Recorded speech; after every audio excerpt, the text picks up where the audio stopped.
Good afternoon and good morning, everyone. My name is Bill Marcial. I am the Director of Enterprise Architecture at XTIVIA. Today, we're going to start our series of digital transformation Snacktime Snippets. Joining me today will be Karen, who is one of my technical architects at XTIVIA Corporation, where he will be providing a summary of Azure DevOps. In his summary, he will give an overview of what Azure DevOps is and provide you a demo on Microsoft hosted agent. With that, I'd like to introduce Karen. Hi, Bill. Thanks, Bill, and good afternoon and good morning, everyone. I'm Kiran. Today, we just going to have a quick walkthrough on Azure DevOps. So first of all, what is different with Azure DevOps with other DevOps in the market? The very first thing which comes to the mind is it has not one functionality of one service of DevOps. It brought around 7 DevOps service under one umbrella. So that itself is a big thing because currently, like all this, for example, say 7 DevOps tools, you have to install in different way, you have to maintain it in different way, and then you have to integrate them in different way. That's itself going to take a lot of time, which Azure solved in just a one bringing all together under one umbrella. Now, so when it comes to Azure DevOps, it's not just like say you need to do an installment of all the 7 things. Not like that. It is actually cloud hosted, and you just subscribe to it, and all that 7 DevOps tools is right in front of you and ready to be used. So let's go by let's go those services one by one. The first and foremost, which is very important, like pipelines. Currently, the famous pipelines is Jenkins pipelines. But what I feel myself is Azure pipelines has gone an extra step ahead, and it has brought so many different tools. When I say tools, like when it comes to pipelines, you have to do with multiple development tools. Say, for example, SAP, it can be MuleSoft, or it can be some Footy. So all these things, pipeline has brought so many different kind of tools under its bucket, which in Jenkins we have to end up installing a lot of plugins, but here they're already built in. And second thing is test plans.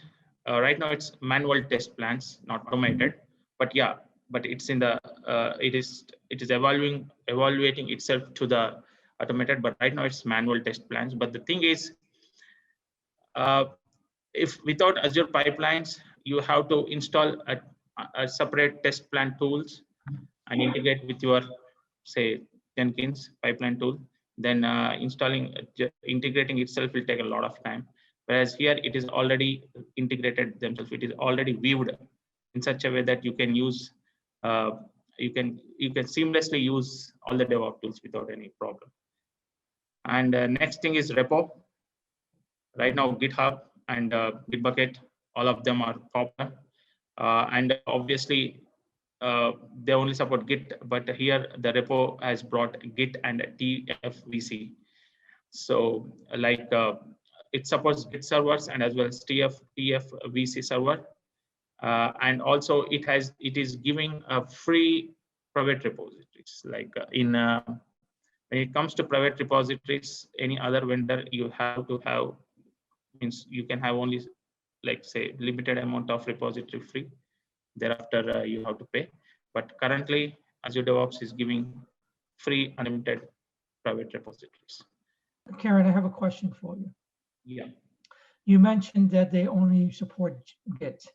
What happens with organizations that are not on Git and have other tools? How would they be able to integrate here? Currently, Git and TFVC, sorry.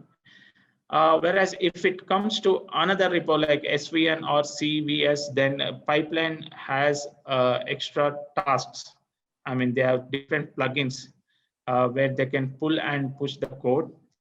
But to maintain the repository, obviously, you have to search for another vendor. Azure DevOps is currently now limiting itself to Git and TFVC. Yeah. Now, anyway, industry is like moving out of SVN and CVS. But anyway, there are some legacy applications still running, still keeping themselves in SVN. But yeah, they have to choose another vendor. Now, coming to another one, Artifactory. Right now, whenever a Artifactory name comes, JFrog comes into your mind. But JFrog also don't support these many. Like JFrog supports many artifacts, which is like useful for which is like not useful for day to day. But here, Artifactory, we can support Maven, npm, NuGet, Python packages, universal packages. So these Artifactories, yeah, if there are Artifactory type which is not in these 5 types, again, you have to go to another vendor. So I don't want to compare here with JFrog. Yeah, JFrog also supports many of them. I don't want to diminish JFrog here. But when it comes to Azure DevOps, it has chosen only those top used Artifactory types. Yeah. And then let's go to the other 3 services. Boards, like right now, Jira is top in these services. Boards, we can have a Scrum board, Kanban board, Agile and sprints, interactive backlogs. But the point here is they all integrated to other services seamlessly.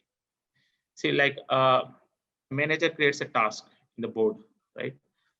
Then the developers can attach a code repository to it, and then testers can attach test plans to it in the board itself. And if you have to do same thing in the Jira, you have to do a lot of it adds so much work to it, which you have to integrate so many different tools. But here it is seamlessly. You can all these services can be brought into one single point. It's called boards, and you can interact. Even business partners also can see what's really happening over there with technical details. Then Wiki, like it is a learning thing. Like you want to publish about your product, and you want to make all your colleagues and enterprise aware of your services. Then you use a wiki.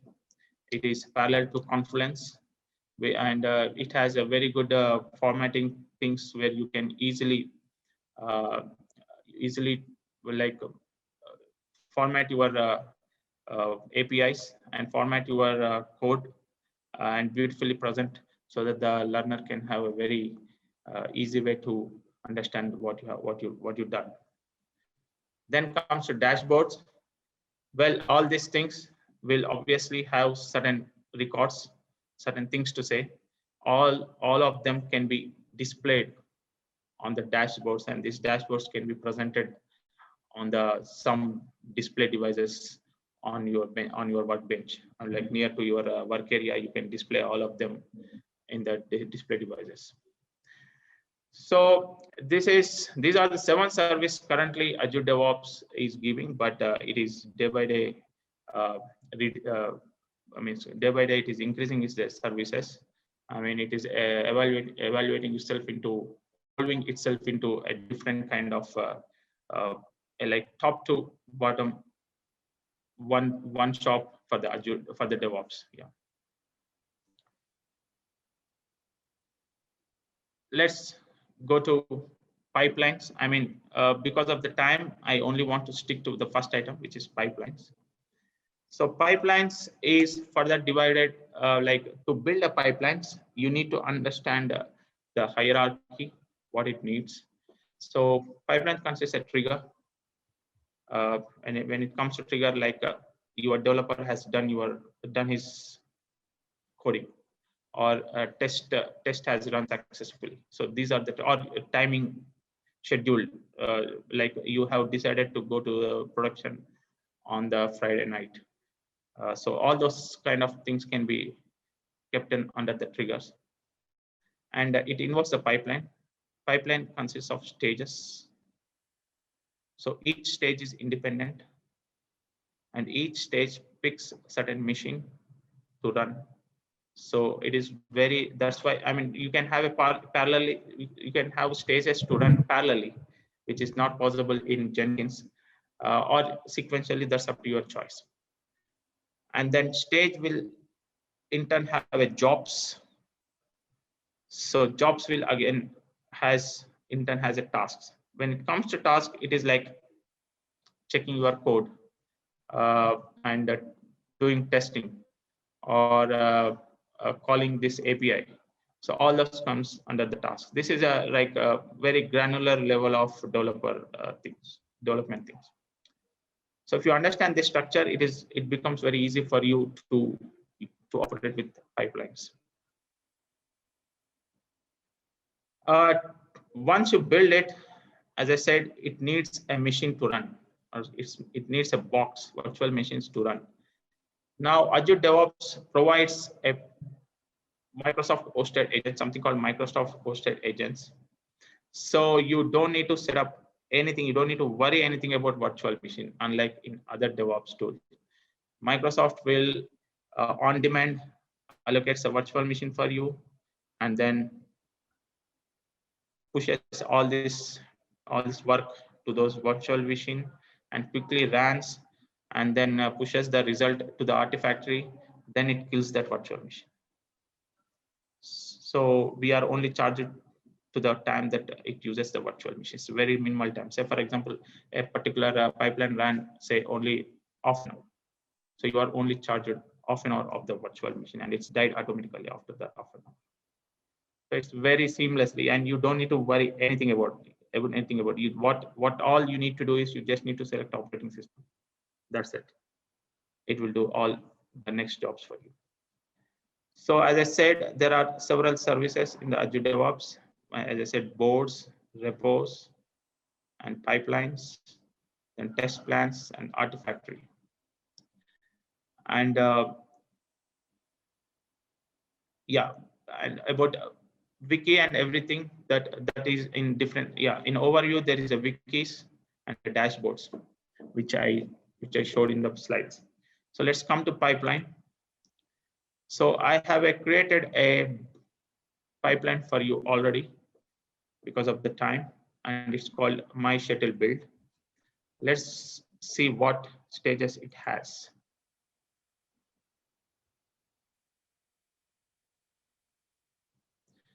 Yeah, it has stage 1, which is called phase 1, and it has only one job, and one job has 3 tasks.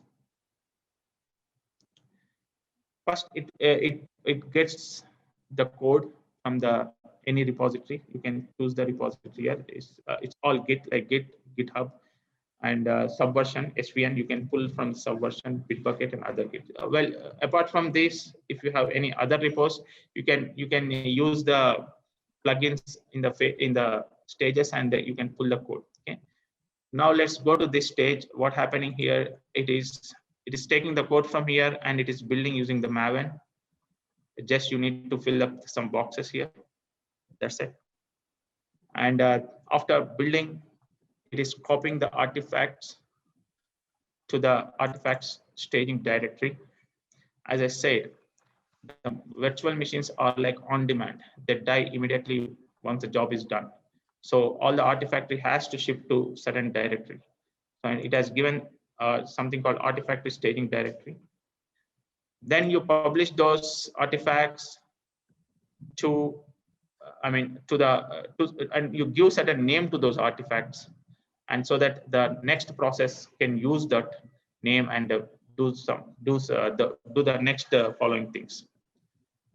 So these 3 steps, like pulling the code, building the code, copying the artifacts, and giving name to the artifacts. Let's run this particular pipeline which we built. So we are running the pipeline. So we have to tell which branch it needs to pick up the code.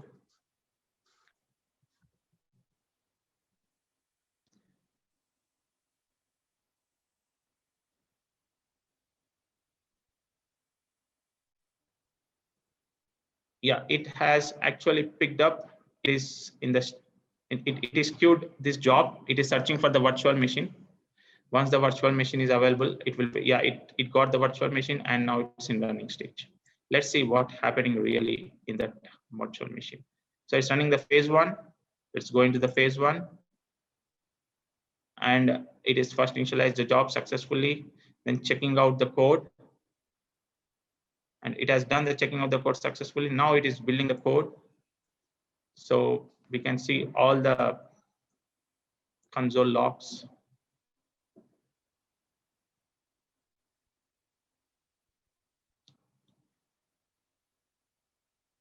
So you can see like it is running in certain operating system and giving us logs. That means it has dynamically allocated a machine, which is like really great compared to the traditional DevOps pipeline tools here. Okay, I'll just show the already successful ran job because of our time constraint. So what I'm going to do is I already ran this in my when I'm preparing for this talk. So I'm going to show that. Yeah. So if we see it ran all the stages successfully and it kept all the logs for us somewhere. Though this machine is not available, but the logs we can still see because it kept it for us somewhere.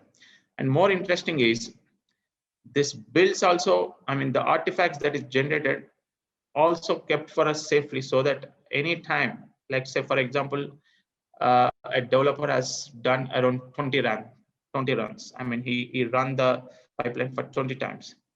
And suddenly he changed his mind and thought, okay, at my 10th run, everything's fine. I mean, what I want is my 10th run.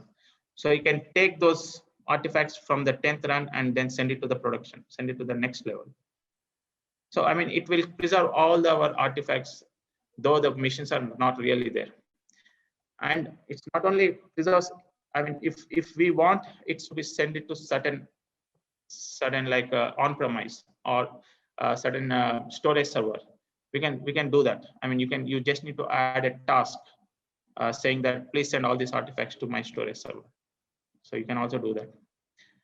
Yeah. So as a quick recap, it now provides 7 services of the DevOps, and all of them wrapped, all of them are viewed around each other so that we can seamlessly use we don't need to worry about the integration. And we have seen how we build pipelines. Pipelines has a certain stages that you need to understand. Then you need to understand about what about agents, because some pipelines need different kind of agents. Like say some need Linux, some need OS, Windows, and some need a Mac. So Microsoft provides all the 3 types of hosted agents. That concludes this week's Digital Transformation Snacktime Snippet. Please come back next week for another Digital Transformation Snippet.